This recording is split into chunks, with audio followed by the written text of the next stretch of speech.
They called her the Witch of Lonesome Ridge, and that was the nice version.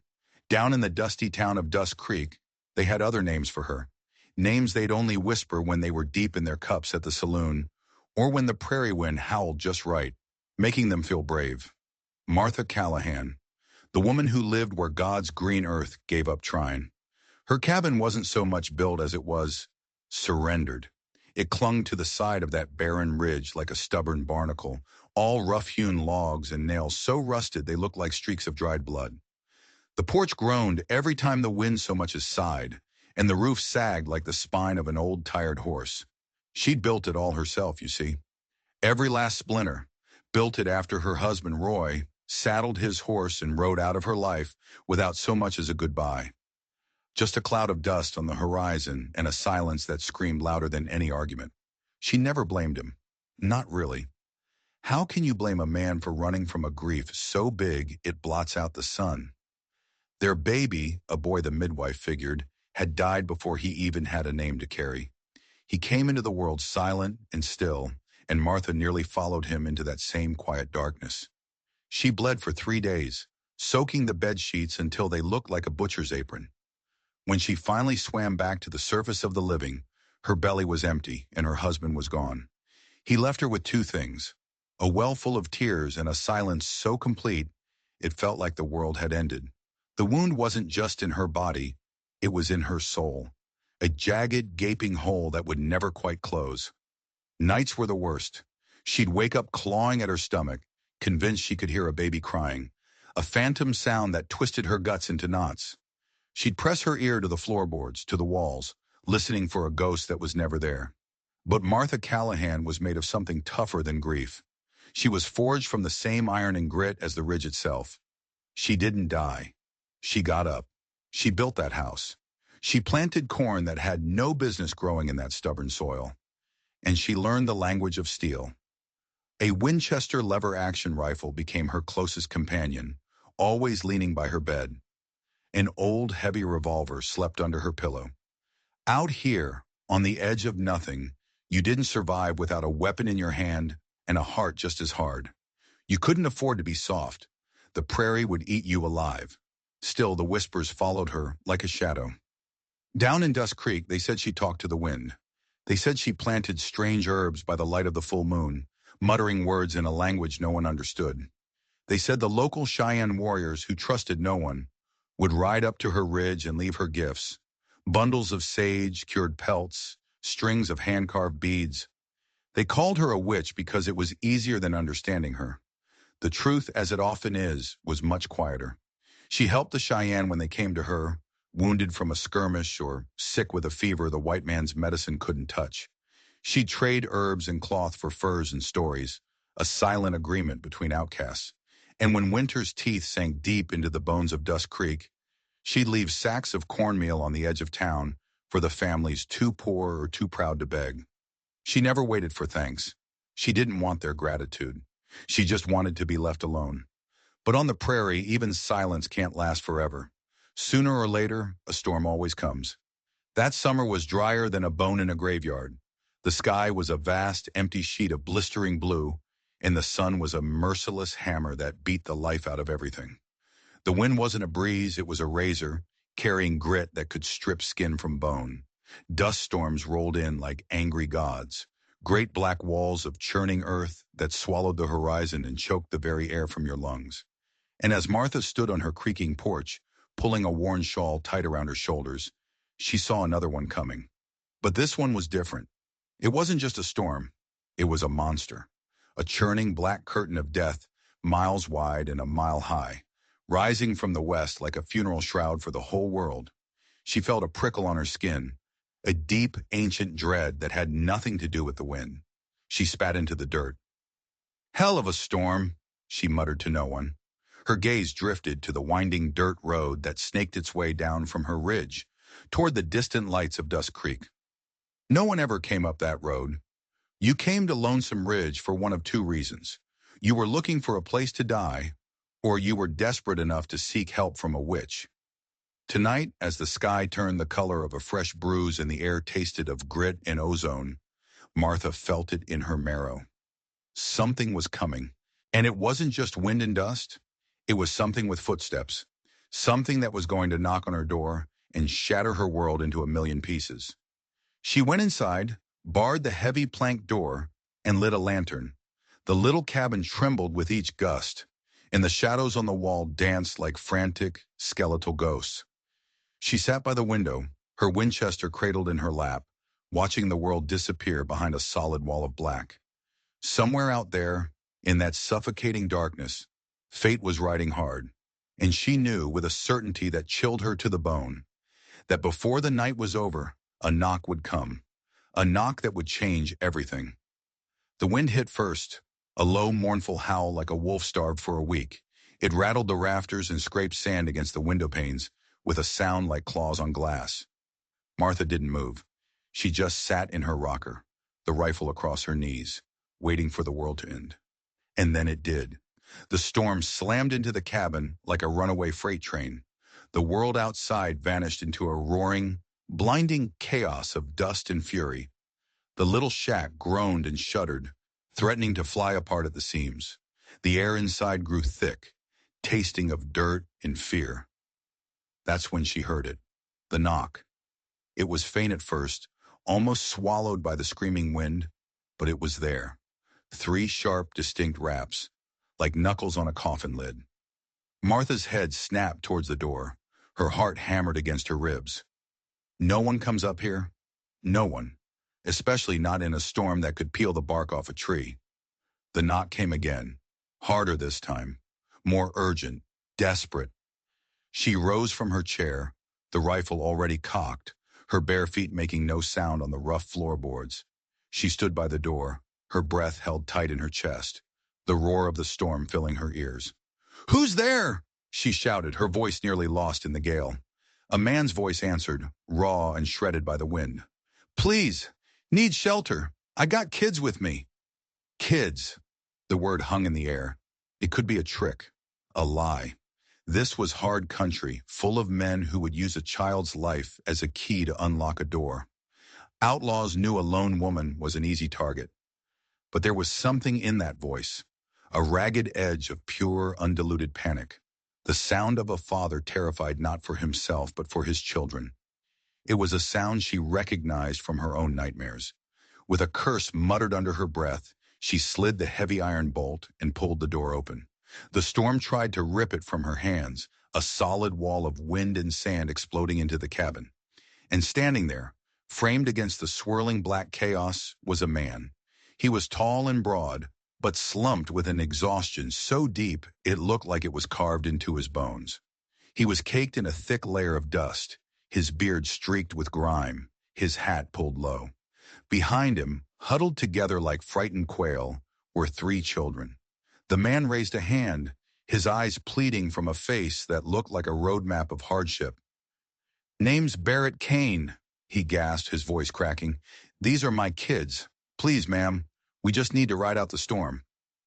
The oldest was a boy, maybe 14, standing as tall as he could against the wind, his face set with a grim maturity that didn't belong on a child. Next to him, a little girl with messy braids clung to his arm, her eyes wide and defiant. And huddled behind them both was the smallest, a little boy wrapped in a thin blanket, trembling so hard Martha could see it from across the room. Martha didn't answer. Her eyes, sharp and cold as a hawk's, swept over them. They lingered on the youngest boy, his tiny frame shaking with cold and fear. And in that moment, something inside her chest, something she thought had died and turned to stone years ago, gave a painful lurch. It was an ache, a ghost of a feeling. She stepped aside, holding the door open. "Get in, quick." Barrett didn't need to be told twice.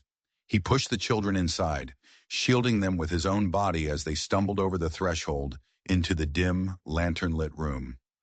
Martha threw her shoulder against the door, forcing it shut against the storm's fury, and slammed the bolt back into place. The sound echoed like a gunshot in the sudden, relative quiet. The family stood there, blinking, coughing up dust, their eyes wide as they took in the small, sparse cabin.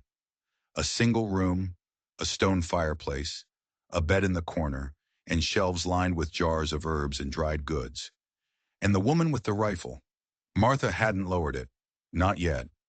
You armed? She asked, her voice flat and hard. Barrett nodded slowly, pulling back his duster to show a Colt Peacemaker holstered at his hip. I am. But I swear on my children's lives, it won't be drawn under your roof. She stared into his eyes, searching for the flicker of a lie. But all she saw was a weariness that went bone deep and a fear that wasn't for her. It was a fear of what was out there. Not just the storm, but something else. Something worse. Finally, with a slow, deliberate movement, she lowered the Winchester. Sit by the fire, she said, her voice a little softer. Warm the young'uns. Barrett let out a breath he didn't realize he'd been holding. He guided the children to the small iron stove in the center of the room. The little boy, whose name she would learn was Finn, was shivering so violently his teeth chattered. Without a word, Martha took an old wool blanket from her bed and draped it over his small shoulders. What are you doing out here in this? She asked, her tone still suspicious. No one with an ounce of sense would be caught on this ridge in a blow like this. Barrett looked up, his face a mask of grime and exhaustion. Trying to stay ahead of it, the storm, I mean, it came up on us faster than we expected. Our horse gave out about a mile back. Martha glanced at the door. An animal wouldn't last 5 minutes out there.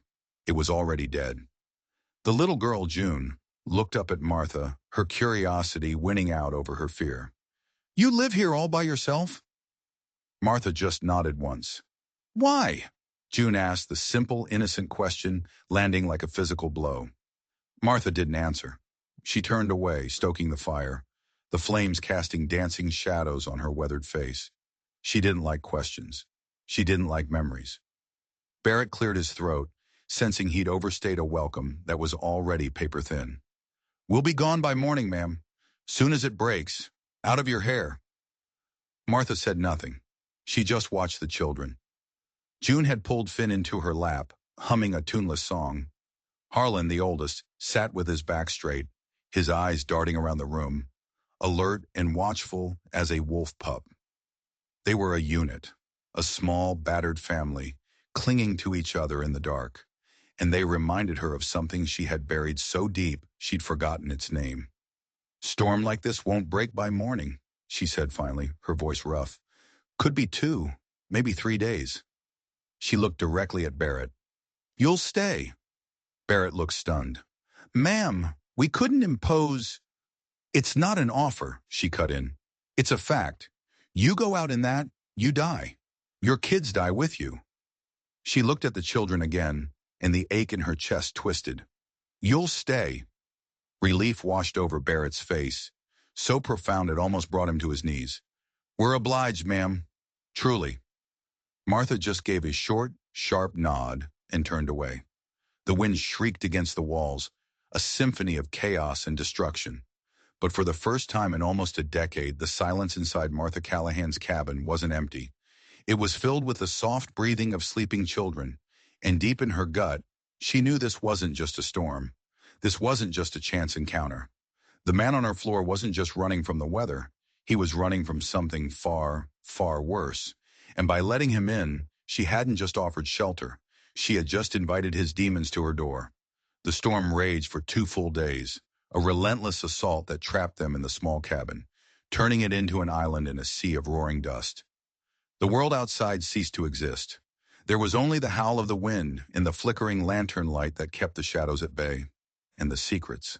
The air in that tiny room grew thick with unspoken things.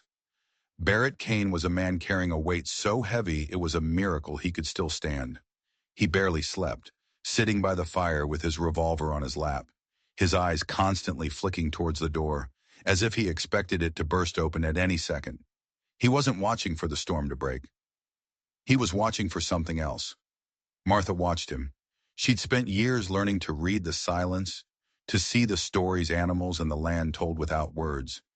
And this man was screaming a story of fear and flight.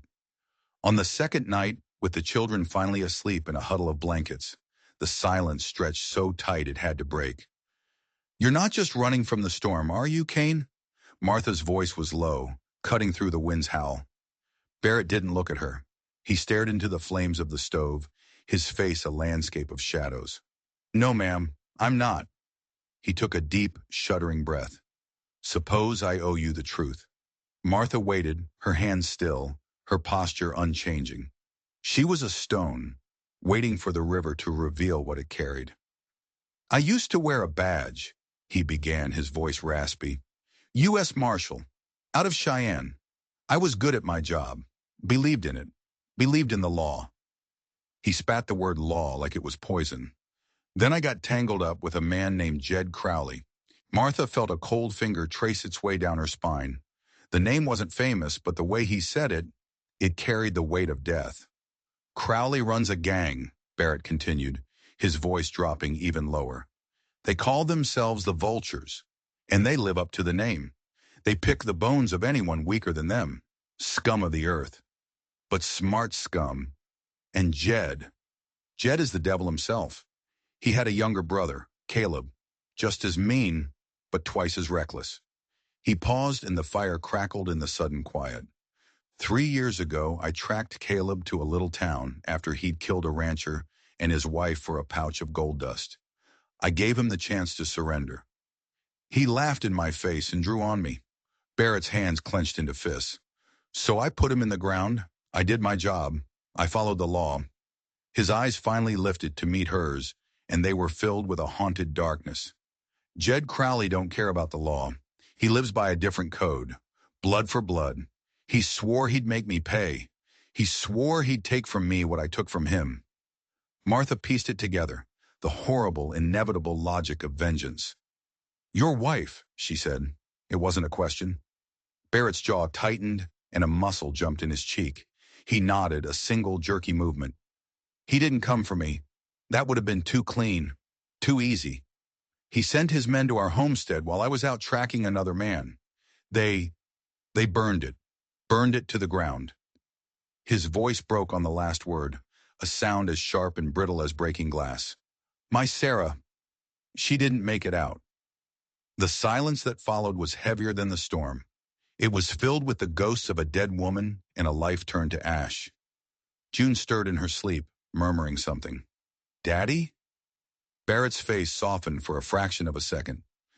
I quit the badge after that. What good is a star on your chest when it can't protect your own family? We've been on the run ever since, trying to find a place where his shadow can't reach us, trying to stay one step ahead. Martha stood up and walked to the window, peering out into the black, churning void. She saw nothing, but she could feel them. Men on horseback, their faces wrapped in cloth, their eyes as cold and empty as a snake's. The vultures, riding through the storm, following a trail of grief. Every instinct she had, every lesson of survival she had learned over the last decade, screamed at her. Get them out. Get them out now. Their trouble is not your trouble. You survived by being alone. But then she looked back. She saw Harlan, pretending to be asleep but listening to every word, his young face tight with a fear no child should ever know. She saw June, curled up with her thumb in her mouth. She saw little Finn, his face peaceful in sleep, oblivious to the monsters that hunted him, and that old forgotten ache in her belly, the phantom limb of her own lost child, throbbed with a pain so fierce it stole her breath. She had built walls around her heart so high and so thick she thought nothing could ever get through. But children have a way of finding the cracks. So they're following you, she stated, her voice like stones grinding together. Barrett nodded grimly. They were a few days behind us last I knew. But this storm, it slows us down, but it won't stop them. Not for long. Jed Crowley is like a bloodhound. Once he has the scent, he never gives up. He looked at her, his eyes filled with a desperate apology. We'll be gone as soon as the wind dies. I never should have brought this to your door. Martha turned from the window, her face set like granite. The decision had been made in a place deeper than thought, in the hollowed-out part of her that had been empty for so long. No, she said, her voice ringing with a finality that startled them both. You won't be leaving. Barrett stared at her, confused. Ma'am? They're coming here, she said, her eyes burning with a cold fire he'd never seen before. They're hunting you. They think you're sheep running from the wolf. Her lips curled into something that wasn't quite a smile. It was something far more dangerous. Well, they're about to find out they've tracked their sheep straight into a bear's den. She walked over and picked up her Winchester, the worn wood feeling like an extension of her own arm. "They want to fight?" she said, her voice dropping to a low, chilling whisper. "Let 'em come. This ridge has been waiting for a reckoning." Barrett looked at this woman, this witch the world had cast out, and for the first time in a long time, he felt a flicker of something he thought had died in the fire with his wife. Hope. But as he looked closer at Martha's face, he saw something else in her eyes. It wasn't just determination. It was a deep, simmering rage that had been banked for years, waiting for a spark. And he realized with a jolt that Martha Callahan wasn't just offering them shelter. She was looking for a fight. And that scared him more than the vultures did, because he got the distinct feeling that this woman had been waiting a very, very long time for a reason to burn the whole world down. The storm finally broke on the third morning, leaving behind a world scoured clean and silent. The air was crisp, and the sky was a pale, washed-out blue. But the peace was a lie. It was the quiet of a battlefield after the first volley, the deep breath before the slaughter. Martha didn't waste a second. "They'll use the storm's end to ride hard," she said, her voice sharp as she slammed a pot of coffee onto the stove. "They'll think we're weak, exhausted. They'll try to catch us sleeping. We have today, maybe tomorrow. That's it." Barrett, still weary but with a new fire in his eyes, nodded. "What's the plan?" "This is my land," Martha said, spreading out a crude, hand-drawn map of the ridge on the table.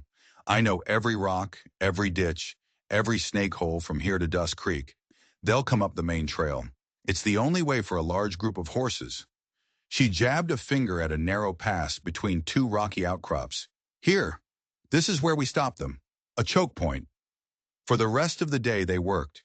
It wasn't just a man and a woman preparing for a fight. It was two cornered animals sharpening their claws. Martha led Barrett to a rickety shed behind the cabin, a place filled with the forgotten tools of a dead life.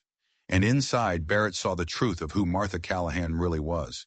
She wasn't just a homesteader, she was a survivor. She pulled out a massive rusted bear trap with jaws like serrated teeth. "We can bury this on the trail," she said calmly. She pointed to spools of old barbed wire. "We'll string this between the trees on the flanks, trip their horses, throw them into chaos." She even had jars of lye she used for making soap. "A face full of this will blind a man long enough to kill him." Barrett stared at her, a mixture of awe and fear on his face. This woman didn't just think about defense. She thought about pain. She thought about how to dismantle an enemy piece by brutal piece. While they worked, setting their grim traps under the pale sun, Harlan shadowed them. The boy was quiet, but his eyes missed nothing. Martha saw the fear in him, but beneath it, she saw a core of steel. "You ever fired a rifle, boy?" she asked him, her voice not unkind. Harlan shook his head. "Only watch my pa." "Watching ain't doing," she said. She pressed her own Winchester into his hands. It was almost as tall as he was. "Time you learned." She spent an hour with him, teaching him how to stand, how to breathe, how to squeeze the trigger, not pull it. She was a patient teacher, her instructions clipped and precise. His first few shots went wide, kicking up dust far from the bottles she'd set on a fence post. But then, a shot rang out, and a bottle exploded into a shower of glass. A slow, proud smile spread across Harlan's face.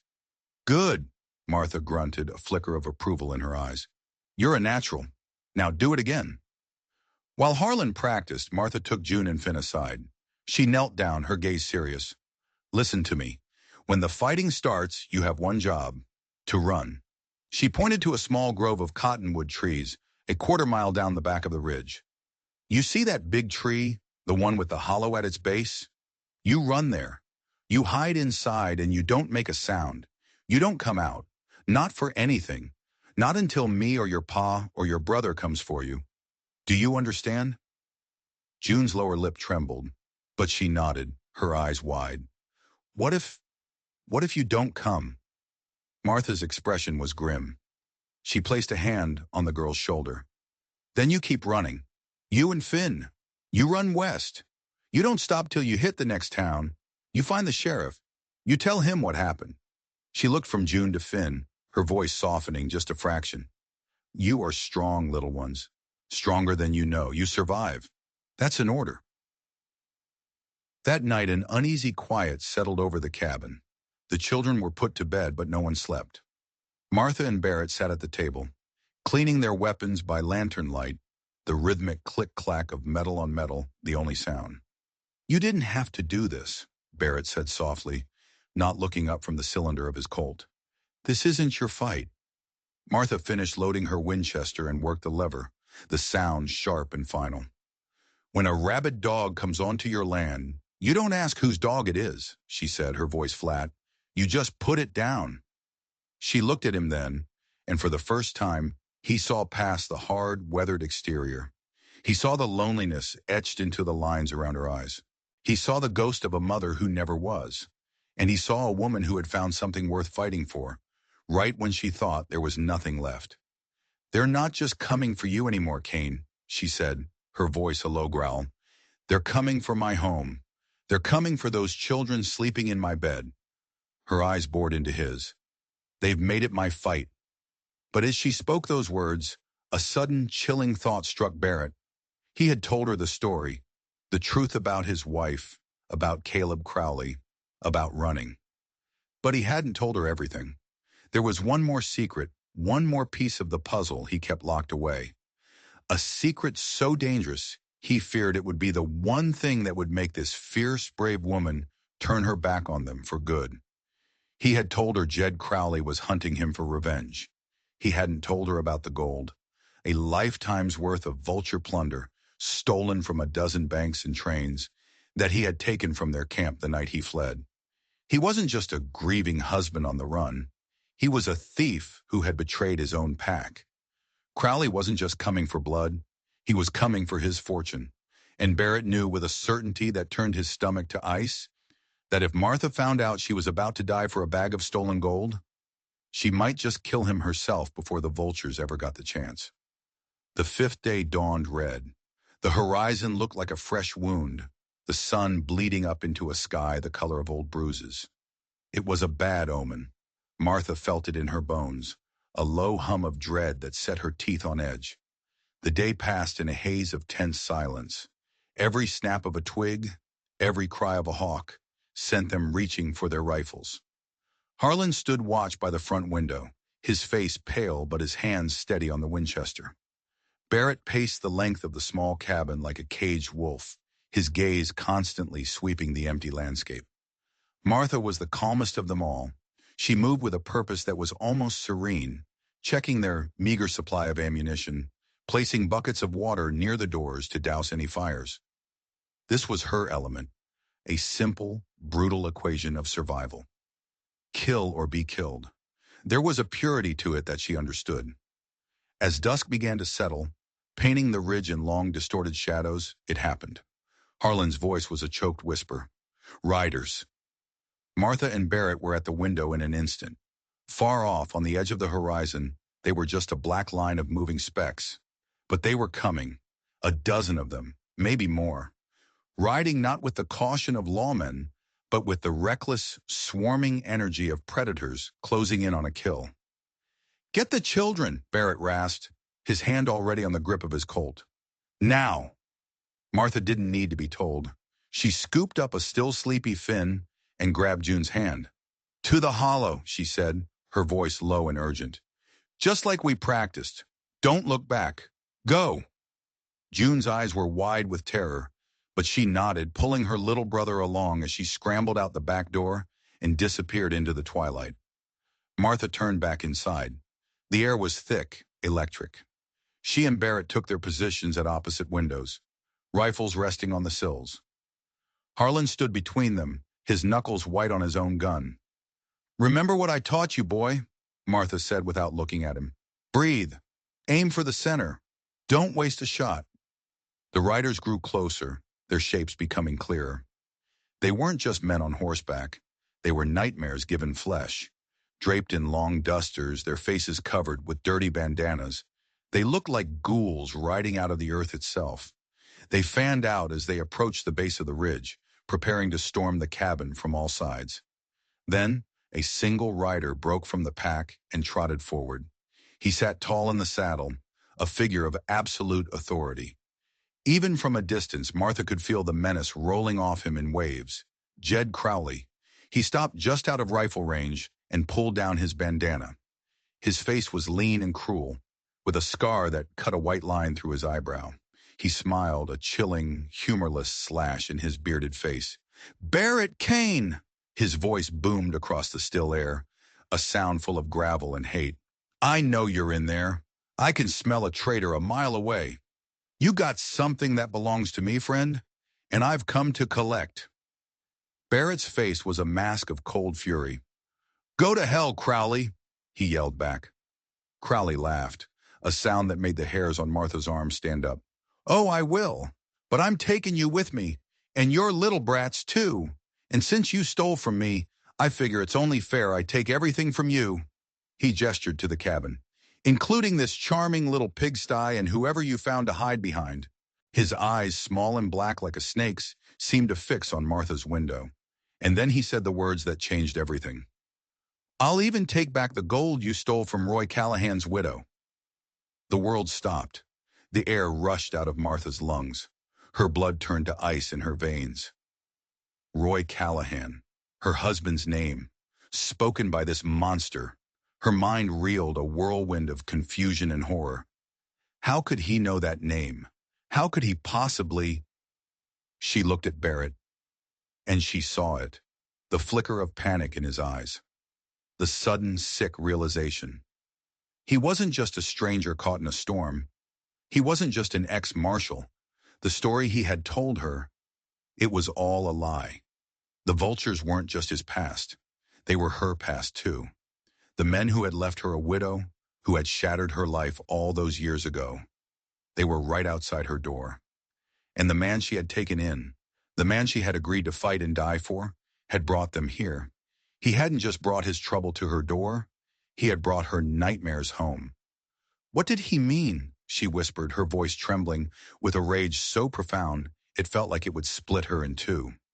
"What did he mean about my husband?" Barrett couldn't meet her eyes. His face was ashen. "Martha, I can explain," but it was too late for explanations. Crowley let out a wild whoop and spurred his horse forward. "Enough talk! Burn it!" The vultures charged.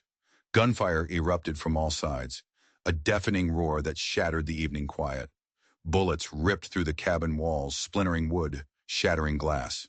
Martha acted on pure, cold instinct. She raised her Winchester, the world narrowing to the man in her sights. But her aim wasn't steady.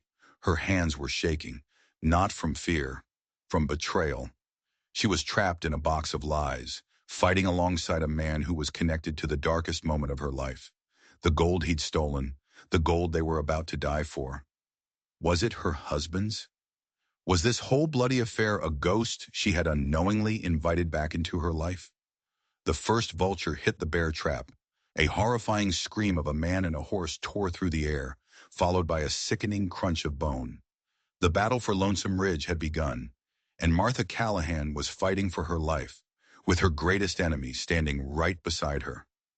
The world dissolved into a nightmare of sound and fury. Gunsmoke filled the small cabin, thick and acrid, burning their eyes and throats.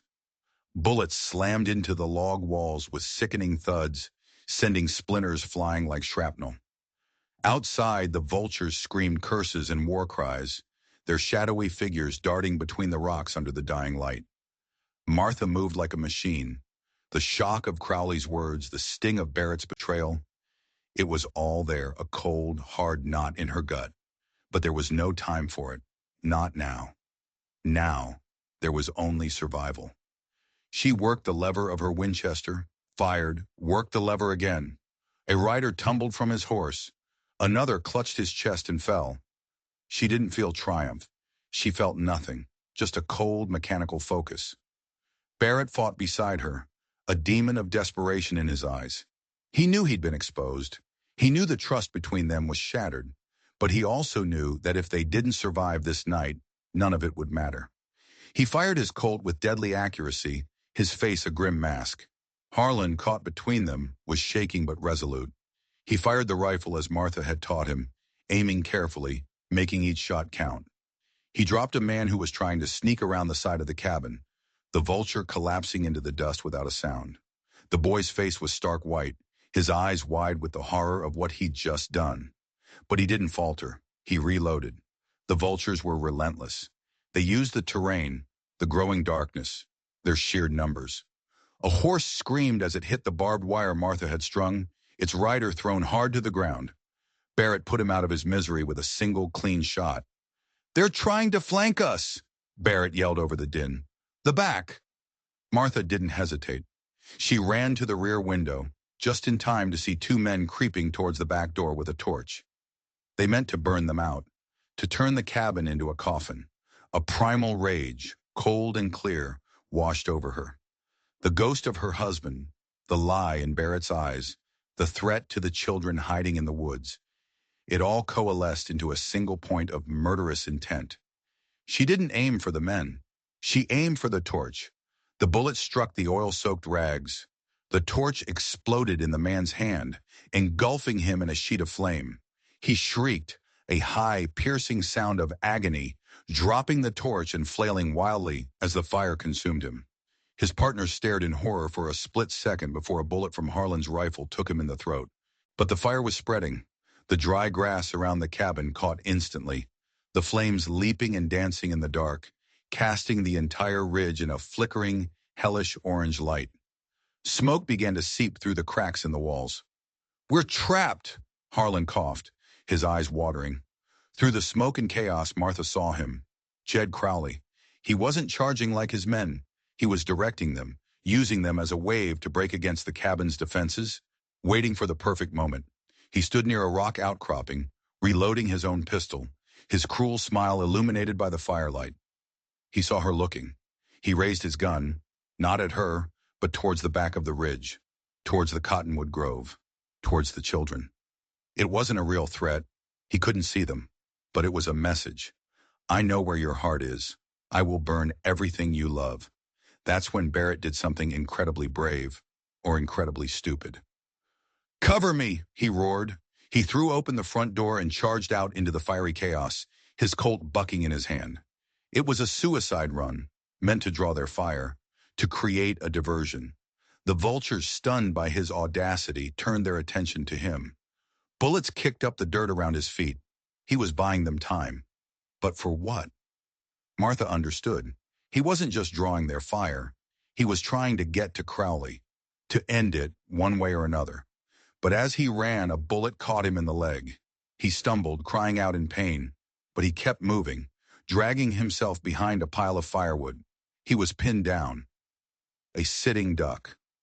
The vultures started to close in on him. "Stay here, Harlan. Keep firing," Martha screamed. Her mind was a whirlwind. Barrett had lied to her. He had brought this hell down upon them. He was tied to her past, to her husband's death. She should let him die. Let the vultures have him. It would be justice. But then she saw Harlan's face, twisted in terror for his father.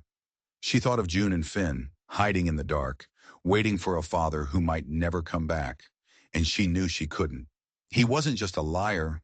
He was a father. And those children, in the space of a few short days, they had burrowed their way into the barren soil of her heart. With a cry that was part rage, part grief, she grabbed a small, heavy axe from beside the fireplace. "I'll be back," she snarled at Harlan. She didn't go out the front door. She went to the side window, the one closest to the spreading fire. She smashed the remaining glass with the butt of her rifle and climbed out, landing in a crouch in the shadows. The heat from the fire was intense, the smoke thick and choking. The vultures had their backs to her, their attention focused on the woodpile where Barrett was trapped. She moved like a wraith through the smoke and flickering shadows, her bare feet silent on the hot ground. She was no longer a homesteader. She was a predator. This was her ridge, her land. And they were trespassers. The first man never saw her coming. The axe came down with a sickening thud, and he crumpled without a sound. The second turned, his eyes wide with surprise, but she was too fast. She swung the axe again, a brutal, efficient arc. 2 down. She could see Crowley now, directing his men to finish Barrett. He was laughing. Martha dropped the axe and drew the old heavy revolver from the waistband of her skirt, the one that slept under her pillow. Her hand was rock steady. The rage inside her had burned away all fear, all doubt, leaving only a core of pure, lethal certainty. She raised the pistol, took aim at the laughing man, and began to pull the trigger. But just as she did, a new figure appeared from the rocks behind Crowley, a man she hadn't seen before. He was bigger than the others, and he wasn't carrying a rifle. He was carrying a bow, a Cheyenne war bow. He drew an arrow, and in the firelight Martha saw his face. It was Elon Manytrees, the Cheyenne medicine man, the man she had traded with, the man whose grandson she had helped heal from a fever last winter. And he wasn't alone. From the rocks and shadows all around the ridge, more figures emerged, silent, deadly. Cheyenne warriors, their faces painted for war, their bows drawn. They had seen the fire. They had come. The vultures were caught in a trap. They were no longer the hunters. They were the prey. The world erupted into a new kind of chaos. Not the chaotic roar of gunfire, but something older, quieter, and infinitely more terrifying. The only sounds were the twang of bowstrings and the wet, sickening thud of arrows finding their mark. The vultures, who had been so confident moments before, were completely bewildered. They spun around, firing their pistols wildly into the shadows, but they were shooting at ghosts. Men dropped from their saddles, arrows protruding from their chests and necks. They fell with choked cries of surprise, their bravado evaporating in the face of a silent, unseen enemy. Jed Crowley stared in disbelief as his gang was dismantled around him. His face, which had been twisted in a victorious sneer, was now a mask of pure panic. He had accounted for a homesteader and a trader. He had not accounted for the wrath of the Cheyenne. This was Martha's doing, he knew it. The witch of Lonesome Ridge. The whispers were true. She didn't just talk to the wind. She commanded the spirits of the land itself. He turned to run, to get to his horse and escape this nightmare. But Martha was there. She stepped out of the smoke, the revolver held steady in both hands, her face illuminated by the fire, looking like an avenging angel sent from hell. Her eyes were chips of ice, and her expression was utterly devoid of mercy. "You're not going anywhere, Crowley," she said, her voice low and deadly calm. Crowley fumbled for his own pistol, his hands shaking. "You witch! You took my husband from me," she said, each word a hammer blow. "You came to my home to kill and to burn. You threatened children." She took a step closer. "You talked about my Roy. Now you're going to tell me what happened to him." For a split second, a flicker of cunning returned to Crowley's eyes. "He begged," he snarled, trying to find a weapon in his words. "Begged like a dog for his life before we—" He never finished the sentence. The first shot from Martha's revolver took him in the knee. He screamed and collapsed, his leg buckling beneath him. "That was for the fear," Martha said, her voice unchanged. She walked closer, standing over his writhing form. The remaining vultures were being cut down by the Cheyenne warriors, their dying screams echoing across the ridge. It was over. "You found gold, didn't you?" She pressed, the gun still aimed at his head. "My husband was a prospector. He found a vein up here. That's what you took from him." Crowley, clutching his shattered knee, looked up at her with hate-filled eyes. "He was a fool, bragging in town. We followed him, took his gold, and then we shut him up for good." He spat a wad of bloody saliva at her feet. "And his gold is what your new man, Cain, stole from me. You're dying for your own dead husband's treasure, you stupid bitch."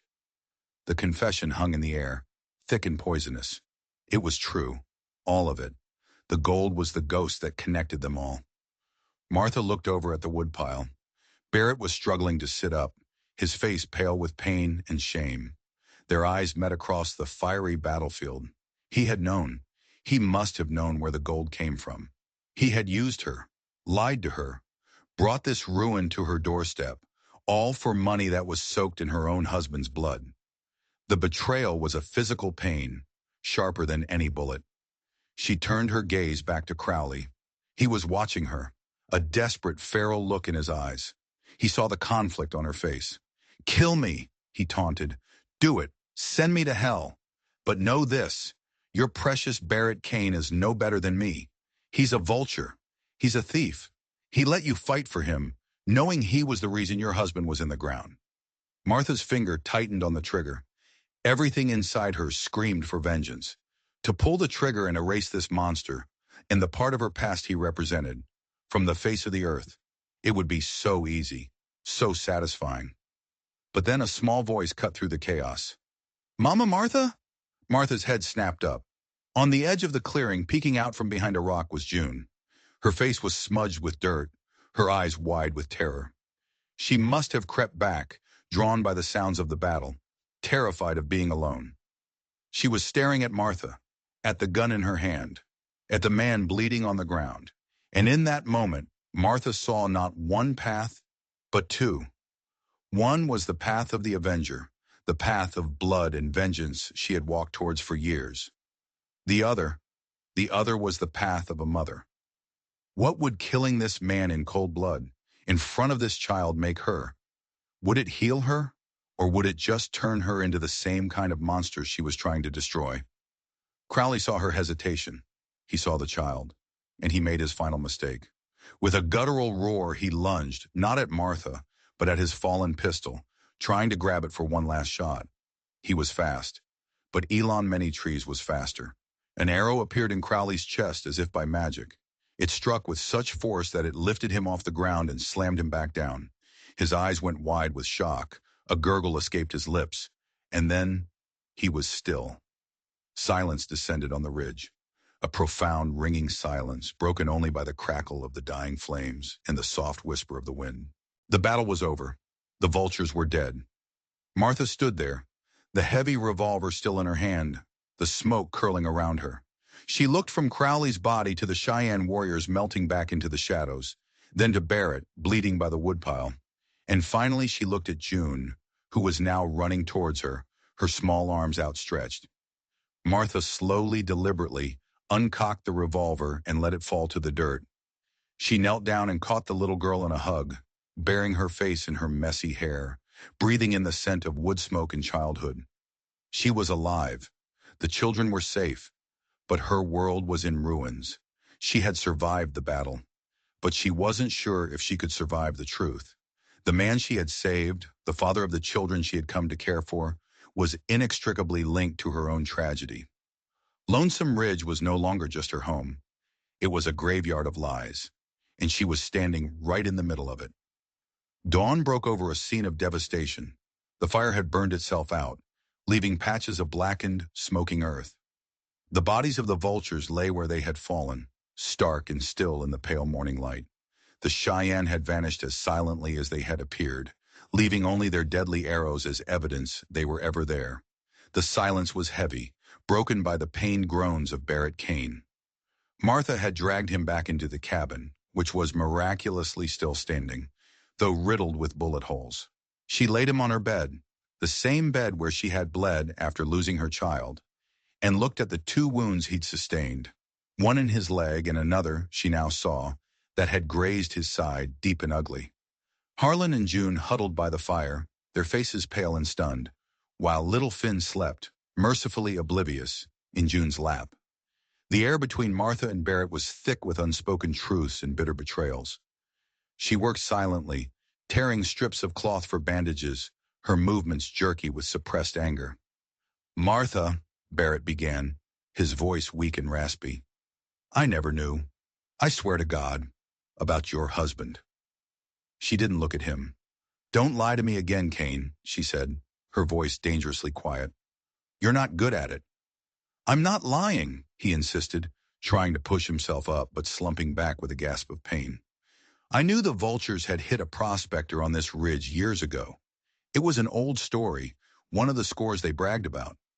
I knew they called him Callahan, but I never connected it to you, not until Crowley shouted it.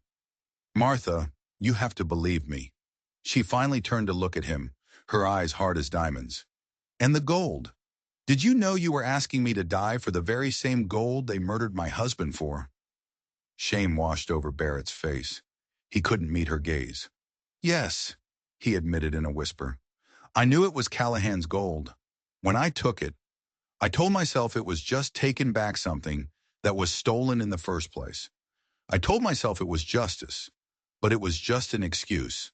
I wanted it. For the kids. A new start. A life away from All this. He gestured weakly at the blood and chaos. A new start built on my husband's grave, she said, her voice dripping with venom. She began to clean his wounds, her touch rough, clinical, devoid of the tenderness she might have shown a day earlier. Every dab of the wet cloth was an accusation. You should have left me to die out there, he murmured, his eyes closed. Don't you think I wanted to? She snapped back. You think I didn't want to put a bullet in you myself after what Crowley said? She pushed a pad of cloth hard against the wound in his side, making him cry out. The only reason you're breathing is because of them. She jerked her head towards the children. They don't deserve to be orphans. Not again. She finished bandaging him in silence. The wounds were bad. The one in his side was festering already, and a fever was beginning to set in. He was shivering, his skin hot to the touch. She knew enough about herbs to fight infection, but this was deep, deeper than her knowledge went. She knew what she had to do. The thought of it made her stomach clench. She had to ask for help again. She had to go back to the Cheyenne. She turned to Harlan. Boy, your pa is sick, bad sick. I need to take him to people who can help. You're in charge here. Bar the door. Keep your brother and sister safe. Use the rifle if you have to. Can you do that? Harlan, who had aged 10 years in one night, straightened his small shoulders and nodded, his expression grim. Yes, ma'am. I can.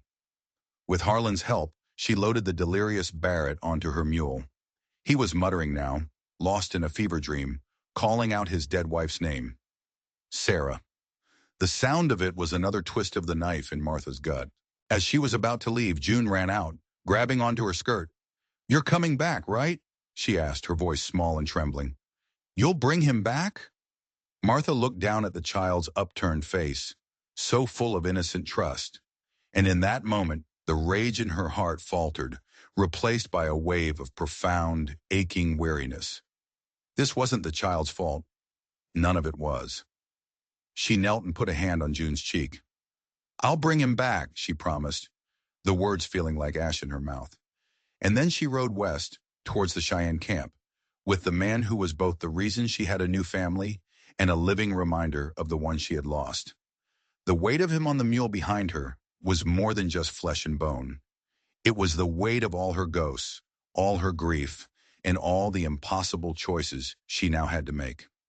As she rode, a terrible thought began to form in her mind. A new, more sinister question. Barrett had lied about the gold. He had lied by omission about her husband. What else was he lying about? He'd said Jed Crowley's brother, Caleb, had drawn on him first. He'd said he was just a lawman doing his job. But Barrett Kane was a vulture, a thief, not a lawman. The whole foundation of his story was a lie. So what really happened in Red Hollow 3 years ago? Why did a vulture kill the brother of his own gang's leader? It wasn't about the law. It couldn't have been. It had to be about something else, something personal. And what about the children? He loved them, she could see that.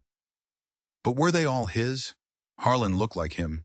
June had his eyes, but little Finn. Finn had pale, almost colorless eyes. Eyes that were unsettlingly familiar. Eyes that looked just like Jed Crowley's. The realization hit her with the force of a physical blow, so sharp and sudden she almost fell from the saddle. An eye for an eye, blood for blood. Crowley had said it himself. Jed wasn't just after a traitor and his stolen gold. He was after his own kin. Finn wasn't Barrett Kane's son. He was a Crowley. He was Jed's nephew. Barrett hadn't just stolen the vulture's gold. He had stolen their future. He had stolen their bloodline. And Martha, the woman who had lost her own child, had just gone to war and nearly died to protect the son of the very man who had murdered her husband. The irony was so bitter, so cruel, it was almost laughable. She threw her head back and a sound escaped her lips. Not a laugh, not a cry, but something raw and broken in between. The prairie swallowed the sound, leaving only the relentless beat of the mule's hooves on the dusty earth. The Cheyenne camp was a sanctuary of quiet purpose. When Martha arrived with a half-dead Barrett Kane slung over her mule, there were no questions, only action. Elon Manytrees looked at the feverish man, then at Martha's face, and seemed to understand everything without a word being spoken. They took Barrett to a lodge, where Elon and the camp's women worked to save his life. They cleansed his wounds not just with water, but with smoke from burning sage, their low chants filling the air. They packed the injuries with a poultice of herbs and mud that smelled of the earth itself, and forced a bitter tea between his cracked lips. Martha was a ghost in their midst. She watched them work, her mind a numb, roaring void. The revelation about Finn had shattered the last of her resolve. She felt hollowed out, a vessel for grief and rage. She had been played for a fool, a pawn in a bloody family feud between monsters. She sat outside the lodge for 2 days, not eating, barely sleeping. She stared out at the unchanging landscape, seeing not the beauty of the prairie, but a reflection of her own empty life. Barren, cursed, a place where nothing good could ever grow. On the third day, Elon came and sat beside her. He offered her a piece of dry jerky. She shook her head. "The man's spirit fights hard to stay," Elon said, his voice like the rustle of dry leaves. "He does not want to leave his children." "One of them is not his," Martha said, her voice flat, dead. "The youngest. He's a Crowley, the son of the man I helped kill." Elon was silent for a long moment, chewing his jerky thoughtfully. "A child's blood is his own," he said finally. "It is not his father's. It is not his uncle's.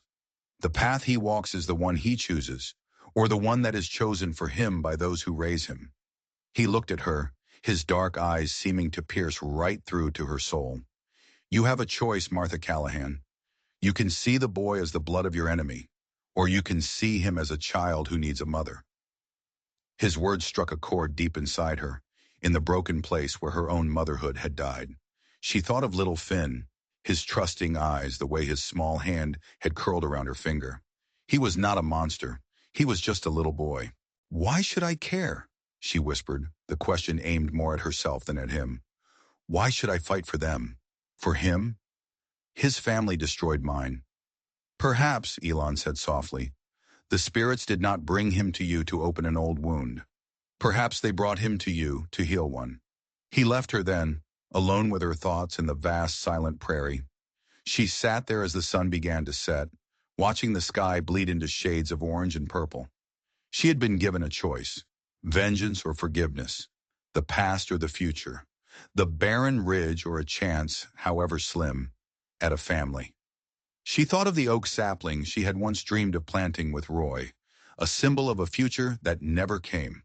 For years she had let that patch of ground lie fallow. Slowly, painfully, a decision began to form. It wasn't a grand, sudden change of heart. It was a quiet, stubborn turning, like a sunflower seeking the light. She could not change the blood in Finn's veins, but she could, as Elon said, help choose the path he walked. She could raise him to be a man of kindness and strength, not a man of hate and violence like his kin. She could break the cycle. She stood up, her joints stiff, and walked into the lodge. Barrett was conscious. His fever had broken, and his eyes, though clouded with pain, were clear. He saw her enter, and a look of deep, profound shame crossed his face. "Martha," he croaked. She walked to his side and knelt down. She looked him straight in the eye. "Is Finn a Crowley?" she asked, her voice calm. He flinched as if she had struck him. He swallowed hard and nodded. "His mother, my Sarah, she was Jed's sister. She was nothing like them. She was kind. When she died, Jed wanted to take Finn, to raise him as a vulture. I couldn't let that happen. He's a good boy. He has her heart." He looked at her, his eyes pleading. "That's the real reason I ran, Martha. It was never just the gold. It was for him, to save him from becoming one of them. It was the final piece of the puzzle, the final truth, and it settled between them, heavy and undeniable."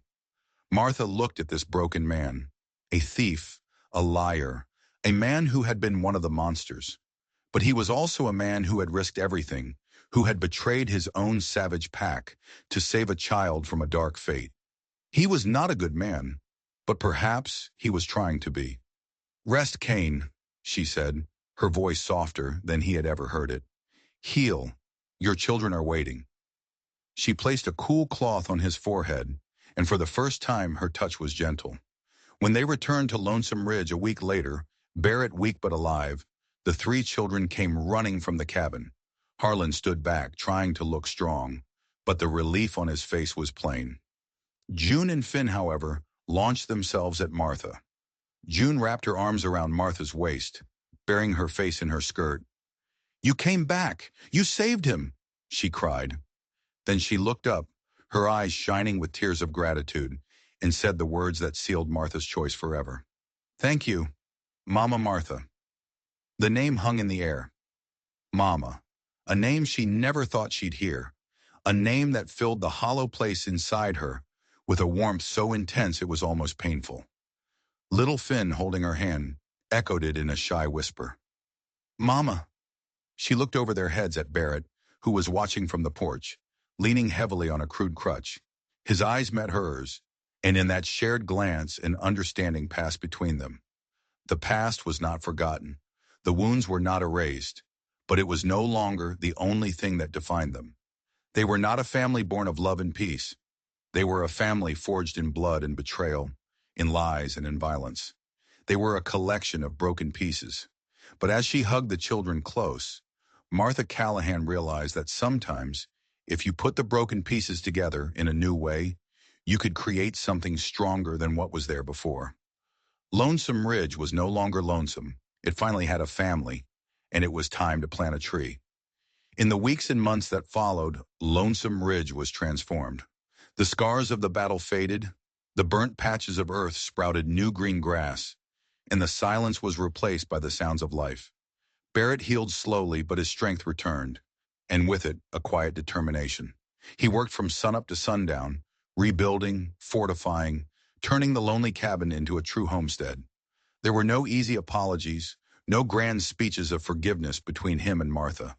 Their truce was a silent one, built not on words but on shared labor and a common goal, protecting the children. They worked side by side, a strange, unspoken partnership.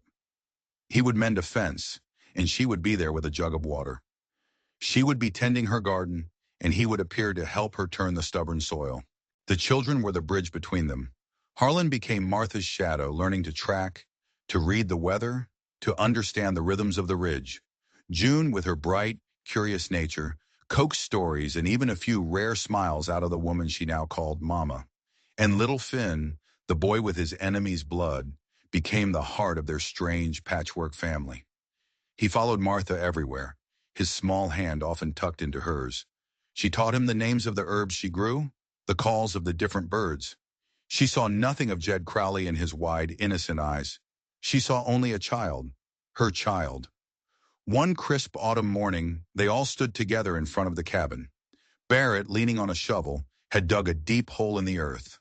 Beside it lay a small, wiry oak sapling he had carefully dug up from a grove by the creek. "It's time," he said, looking at Martha. She nodded. One by one, they each took a turn, scooping soil around the sapling's roots. Harlan, serious and methodical. June, giggling as she got dirt on her nose. Finn, patting the ground with his small hands. Barrett went last, tamping the earth down firmly. He then looked at Martha. "Your turn," he said softly. She knelt, placing both her palms flat on the freshly turned soil. She closed her eyes. She wasn't praying. She was making a promise. A promise to this land, to these children, to the ghost of her husband and the memory of her lost baby. A promise that this ground would no longer be a place of sorrow, but a place of growth. A promise that this family, born of so much pain, would put down roots as deep and strong as this oak. When she opened her eyes, Barrett was looking at her, his gaze full of 1,000 things he would never be able to say. Regret, gratitude, and something else. Something tender and new. "Callahan Cane Ranch," he said, the words tasting strange and right at the same time. "Has a nice ring to it." Martha felt the corner of her mouth twitch into a genuine smile. "It'll do," she said. The people of Dusk Creek never stopped telling stories about the Witch of Lonesome Ridge. But the stories began to change. They spoke of the night the sky caught fire, of the phantom Cheyenne warriors who came and went like the wind. They whispered that the vultures hadn't just been killed, they'd been erased, swallowed by the ridge itself. They stopped calling her a witch and started calling her a guardian, a force of nature as wild and unforgiving as the land she protected. They saw the smoke rising from her chimney, saw the sturdy new barn Barrett built, heard the distant sound of children's laughter carried on the wind, and they knew that something powerful had taken root up there. One evening, years later, Martha stood on the porch, watching the sunset. The oak tree they had planted was no longer a sapling. It was tall and strong, its branches reaching for the sky. The children were growing too. Harlan was a young man, quiet and capable. June was becoming a woman, with her father's eyes and Martha's fierce spirit. And Finn was a happy, boisterous boy who knew nothing of the dark blood in his veins, only the love that surrounded him. Barrett came and stood beside her, his arm brushing against hers. The limp was permanent, a constant reminder of the night that had almost destroyed them, and instead had bound them together. "It's a good life, Martha," he said quietly. She looked at the family she had built from ashes and lies, at the home she had defended with blood and iron. She thought of the woman she used to be, lost in a silent world of grief, and she thought of the woman she was now, a mother, a protector, a survivor. "Yes, Barrett," she said, her voice full of a peace she never thought she would find. "It is." The prairie wind whistled through the leaves of the strong young oak, and for the first time, it didn't sound like a lament, it sounded like a song. That story, the real story of what happened up on Lonesome Ridge, is one you won't find in any history books. But legends aren't written in ink. They're carved into the land and whispered on the wind. They say that oak tree still stands today, a silent monument to a family forged in fire. It's a story that reminds us that family isn't always about the blood you share. Sometimes it's about the blood you're willing to spill for each other. It's about finding redemption in the most unexpected places and planting roots so deep that no storm can ever tear you down. The West is full of tales of violence and vengeance, but the ones that stick, the ones that truly last, are the ones about survival. Not just surviving the land or the outlaws, but surviving the ghosts of your own past. Martha Callahan, Barrett Kane, and their children. They did more than survive. They healed. And they built a legacy not of gold or land, but of something far more precious, a second chance. If you enjoyed this trip into the heart of the Old West, and you believe that even the most broken souls can find their way home, then you're in the right place. We share stories like this every week, tales of grit, guts, and the enduring power of the human spirit. So do us a favor. Hit that subscribe button, ring that notification bell, and join our posse. Because there are a million stories buried out there in the dust, and we're going to dig up every single one of them. Thanks for listening, and we'll see you around the campfire.